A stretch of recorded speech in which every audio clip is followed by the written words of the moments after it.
Welcome back to another PCBH Corner. I'm David Bounderman and joined by Bridget Beachy.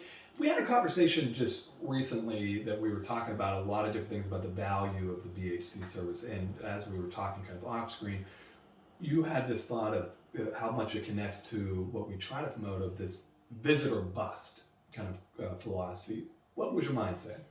Well, my mind was saying that the same, so back to the vaccine situation where we got a big shipment in, and if you didn't use them by a certain date, they would become obsolete.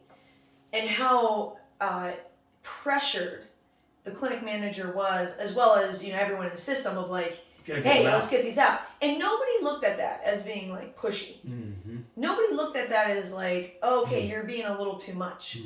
Everybody looked at that as, well, yeah. This is healing. This is like save our community.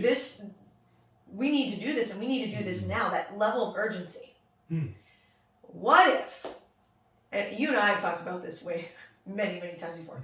But what if us as we only talk about PCB stuff. It's true. We really do. We only talk about PCB. What if you as a BHC didn't look at getting into the room as being some type of like sleazy salesperson and like, oh, I got to get my numbers or anything like that? What if you looked at yourself as important as a vaccine? And I was saying that at our BHC meeting that follow me on this metaphor here. It's basically like in a given day, if I'm in clinic, like which is in our world all day clinic. Yeah. I know I have 12 doses, 12 vaccines that I can give in the form of BHC visits. Probably I can extend, maybe do a little bit more. But anything less than 12 or probably anything less than 10, I'm like, I had way more to give. So I want to hit that sweet spot between 10 and 13 and approach my day with that same level of urgency. And that's why you will routinely see me run down the hall to catch a patient. So we had this situation where a patient said that they needed to leave because they were they weren't feeling well physically. And I respected that, but part of me was like, but what if I just met with them real quick? And what if they needed me? Like, what if they just told the physician they were okay, or actually I think it was the medical assistant that they were okay, and they were going to leave here without getting their dose? So I was like, well, and I had a resident who was shadowing me. So I literally am like, we're going to run down the hall and we're going to go snag her. And she's like, well, okay. So I run down the hall and I was like, ma'am, I'm the BHC that they told you about, and I know you got to go, and I know you're not feeling well.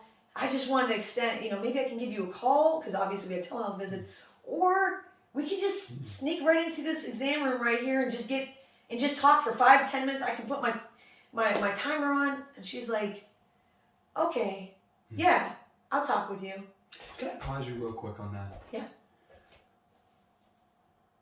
One, it makes me emotional in a lot of ways because one, it represents like this being a vaccine, this being life-saving, But more what my mind gets emotional about is thinking about this patient. And I don't know what this patient visit was or, what was coming from, but this patient that was about to leave the clinic and to have someone run down and say like, we can still talk. Like, I'm here for you. I want to talk about this. What that does to connect the patient to our health system. What that does, independent of anything that happened in the exam room, independent of anything that happened with your visit in the vaccine, the dose actually being delivered, outside of all of that. What it shows to that patient, like how engaged we are with her, with that individual, how much we value them, that it is dire for us to run down the hallway to find you. 9 minutes later, she left. And she said, I'm really glad that I did this. And I turned to the resident physician who shadowed with me, and I said, and that's why I ran down the hall to get her, is this isn't like this.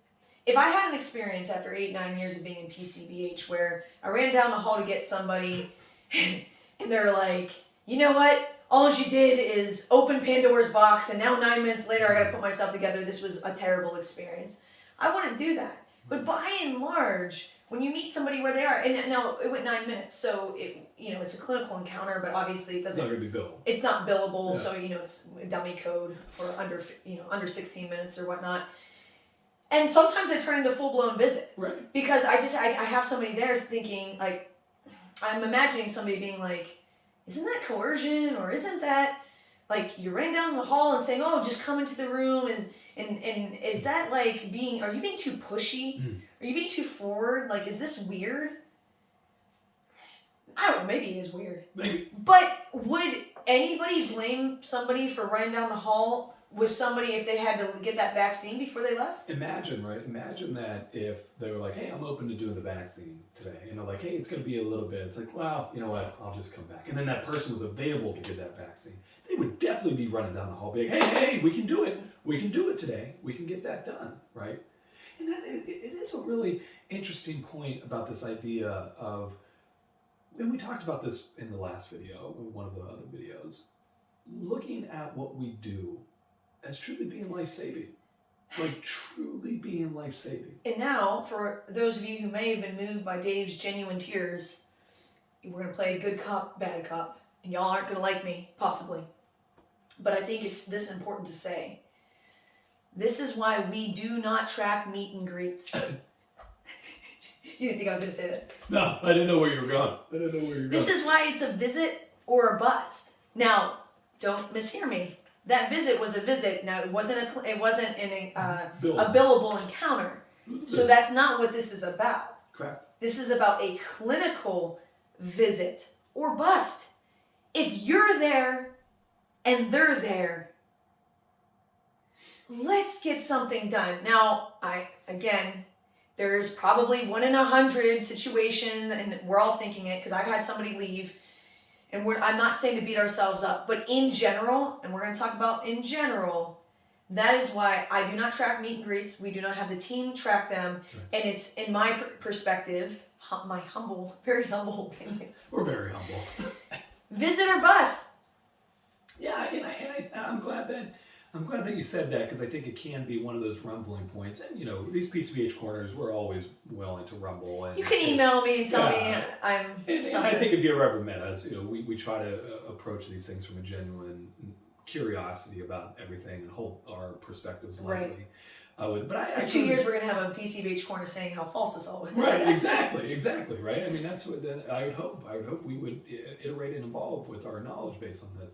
And I couldn't agree more, though. And just even looking at it from a behavioral perspective, right? Tracking meet and greets almost opens up. We talk a lot about Pandora's box. It almost does open up Pandora's box that is a viable option. And to me, and it sounds like what you're saying, what your mind said, what my mind says, is that meet and greets aren't a viable option. It's not viable. It really isn't. Yeah. And if a patient really truly needs to go, they can go. They will go. Correct. Oh my gosh, I mean, how many stories do we have about that? And anecdotes are dangerous because, it's not necessarily based on research, but we have enough of them to start to say, people were like, no, I gotta go. It's like, hey, as you just did, I can meet with you for 5-10 minutes. I'll put a time on my watch. And then we're 25-30 minutes into the visit.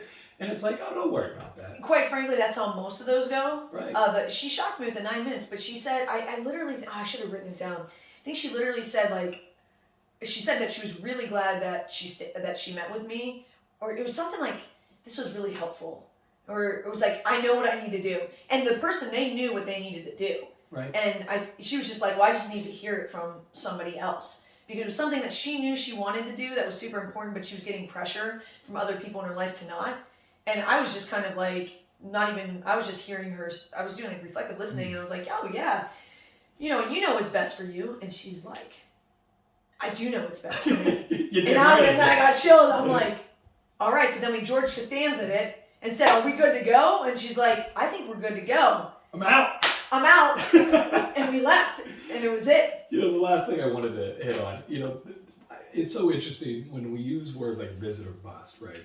My mind gets super uncomfortable. Oh, I don't, yeah. I think the reason why is because it has the false assumption that it's about solely productivity, which is solely about financial things. And for some systems, that might be true. That might be true. From your story, and I know you so genuinely, and our team as well, when we say visit or bust, it's not about finances. No. It's not about hitting productivity. It's about getting the life-saving dose. As director of our our program, that 9-minute visit Doesn't count for anything. doesn't count for anything. Yeah. But I don't care at all. Yeah. You do the right things for people and the finances will follow. Dang right. Dang right. Hashtag visit or bust.